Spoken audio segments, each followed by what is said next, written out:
So if you get the feeling that you cannot even rotate, you get the feeling this whole area is like a block of concrete.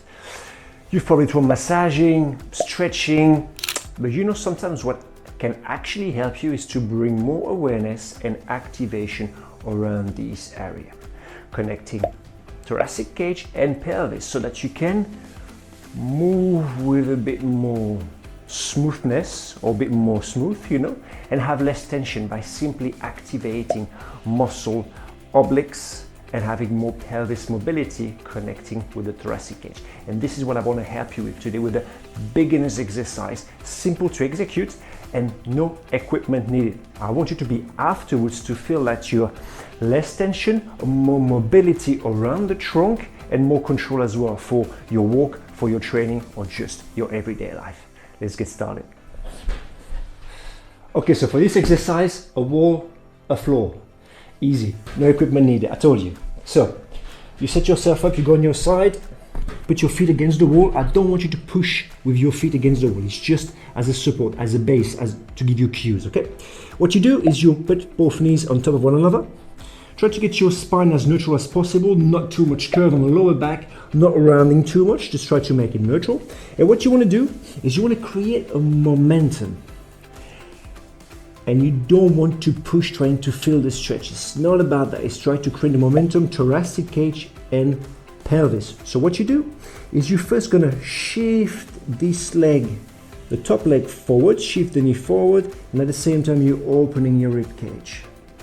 As you're shifting forward, you might feel a gentle contraction of the deep adductors of your right leg. That's good, that's what you want.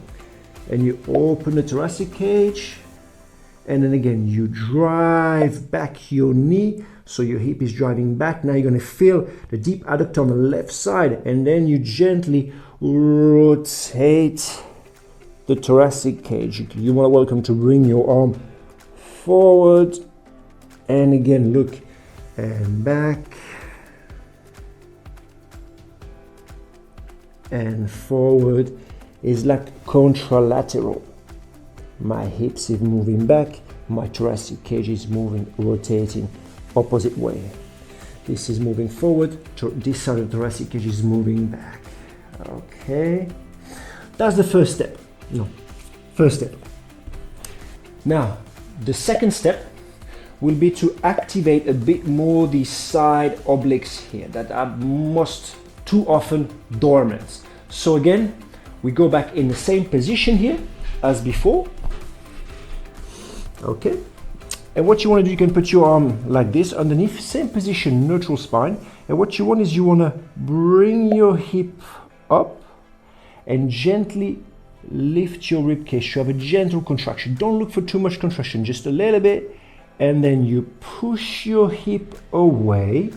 You create a contraction here and you open this side of the rib cage. You're going to have a gentle contraction, meaning you can pass your arm here.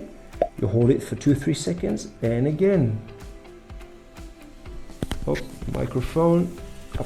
And again, you're just gonna bring your hip up, gentle contraction. Try to connect as high as you can with the muscle of the rib cage, not just here, but just try to connect as much as you can. The more you do it, the more you'll be able to connect higher.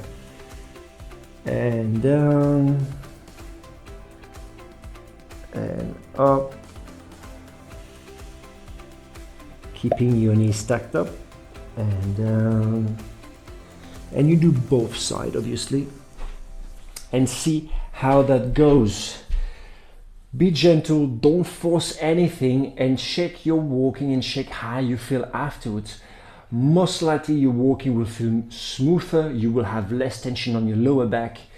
And what I would recommend you is that you do that before your training or before you go for a walk to bring as much awareness around this area, which is crucial obviously for a good mechanic of the walking. I hope this video was helpful.